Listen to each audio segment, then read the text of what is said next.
custo de vida, emprego e desemprego, cesta básica, tarifas públicas, salário mínimo. Agora, na Brasil Atual, a análise do DIEESE. E nós vamos fazer contato agora com a economista e supervisora do escritório do DIEESE na Bahia, Ana Georgina Dias. Bom dia, Ana. Bom dia, Glauco. Bom dia a todos e todas as ouvintes. Ana, dados do Observatório Social da Petrobras, que é uma organização ligada à Federação Nacional dos Petroleiros, mostrava que no começo de maio o diesel tipo S10 na refinaria de Mataripe, que é a antiga Landulfo Alves, na Bahia, estava custando R$ 1,10 a mais que nas refinarias da Petrobras, que era uma diferença de 24,3% ali àquela altura. Lembrando que essa é uma refinaria que foi vendida pela Petrobras ao Fundo de Investimento Árabe, está desde dezembro sob gestão privada. E não só, o problema não é só com diesel, né? Todos os combustíveis ali da refinaria têm preços mais elevados do que em relação às refinarias da Petrobras. Isso é um exemplo do que pode acontecer caso os planos de privatização, não só de outras refinarias, mas da própria Petrobras sigam em frente? Com certeza. Na verdade, há algum tempo as entidades representativas dos petroleiros vêm alertando para isso, né?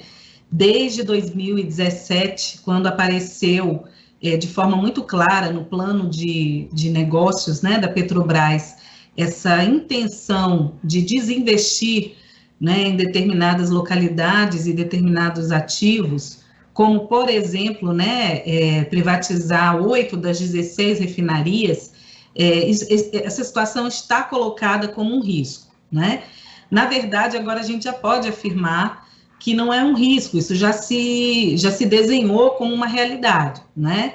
Para se ter uma ideia, nós temos aqui agora, na refinaria de Mataripe, a Landulfo Alves, né, que foi adquirida pela Selen em 1º de dezembro de 2021, os preços mais elevados, né, dos derivados de petróleo no país, quando a gente olha os preços de distribuição.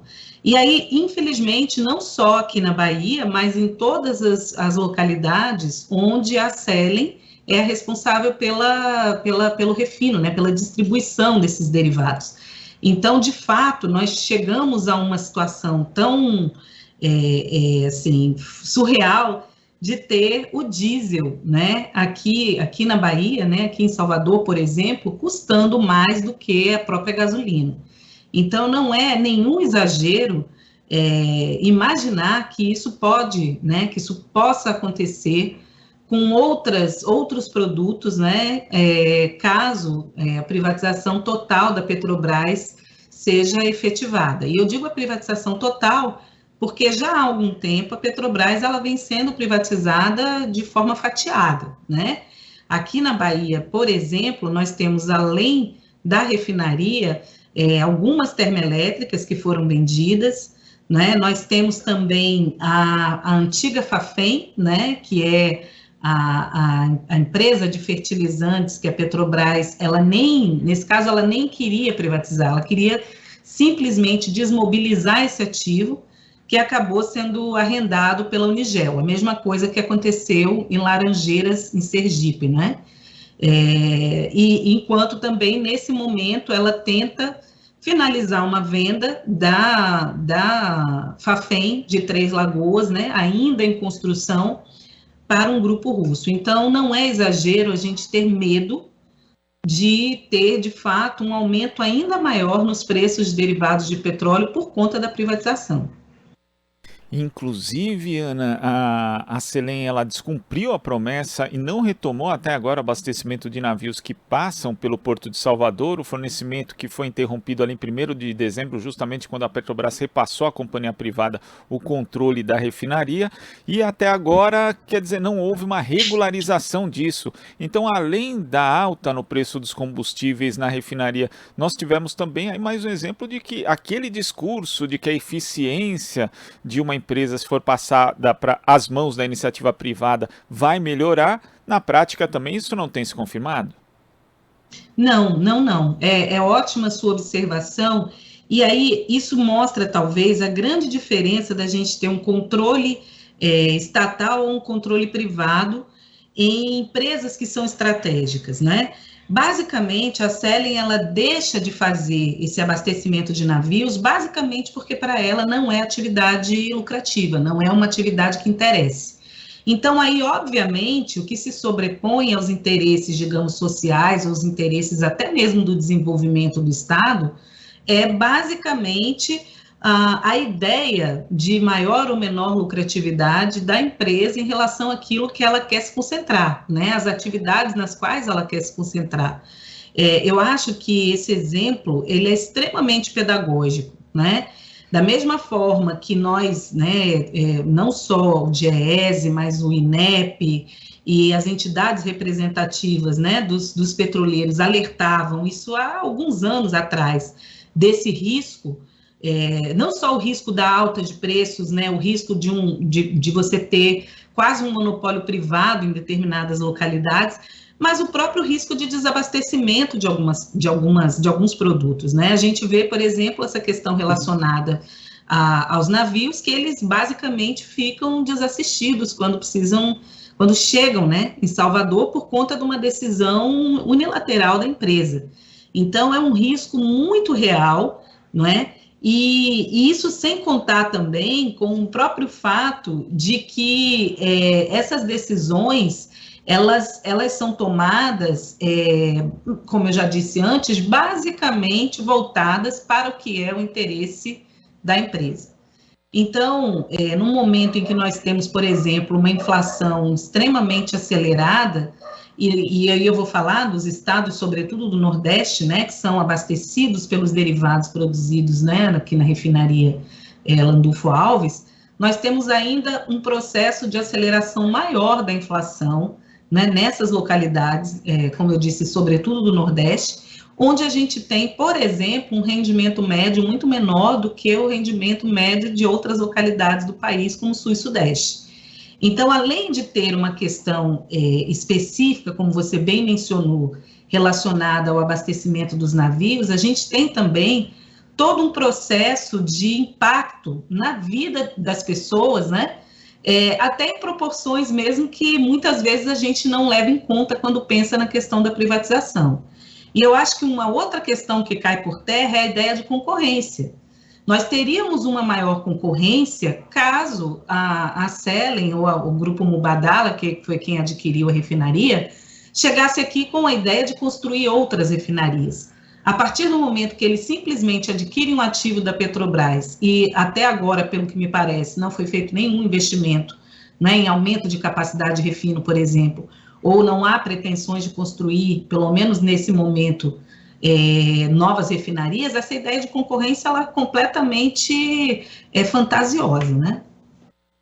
E quando você fala das atividades em que a empresa vai se concentrar, que obviamente vão levar em conta, como você disse, Ana, prioritariamente o lucro, isso pode acabar afetando outros setores da economia, como nesse exemplo da questão do abastecimento dos navios, em contraste com o que nós já vimos no Brasil, por exemplo, com a Petrobras sendo muito importante, praticamente para uma ressurreição do setor naval brasileiro, isso obviamente aliados a outro tipo de política, de estratégia de desenvolvimento nacional, de produção de conteúdo nacional que houve no passado, e agora o Estado acaba abrindo mão dessa oportunidade de coordenar atividades que poderiam gerar emprego e renda para as pessoas, ainda mais no momento tão difícil de crise econômica e social, Ana.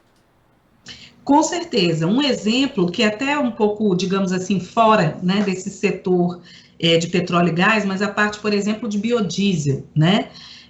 A decisão da Petrobras de desinvestir nessa área significa, por exemplo, reduzir a possibilidade de renda e meio que desmantelar toda uma cadeia que foi criada de pequenos produtores, né, de produtores agrícolas que forneciam insumos para esse biodiesel, por exemplo, né? A própria questão também, que você muito bem mencionou, a questão do conteúdo local, né? Obviamente que empresas privadas, como vão ter basicamente o lucro como objetivo, essa preocupação em geração de emprego e renda, né, nas localidades onde ela está instalada, ou então a própria questão mesmo de difusão de tecnologia, né? ela fica abandonada.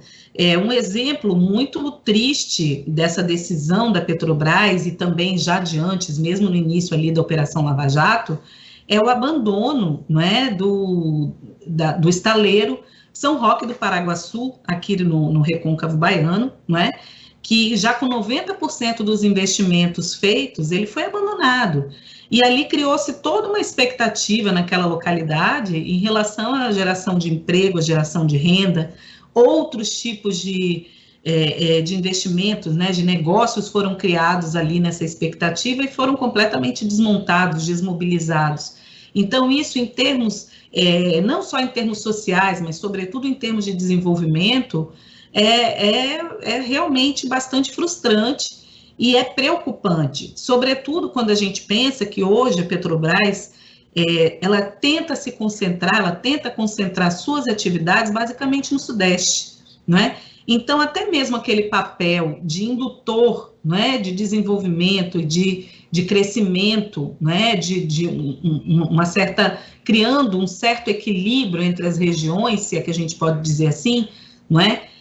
Isso é abandonado, né, juntamente com essa política de conteúdo local, que não só, como eu disse, tem um caráter de poder gerar emprego e renda, mas, sobretudo, também até de desenvolver mais a nossa tecnologia, né, em busca de melhores possibilidades de produção e de criação de oportunidades mesmo, né?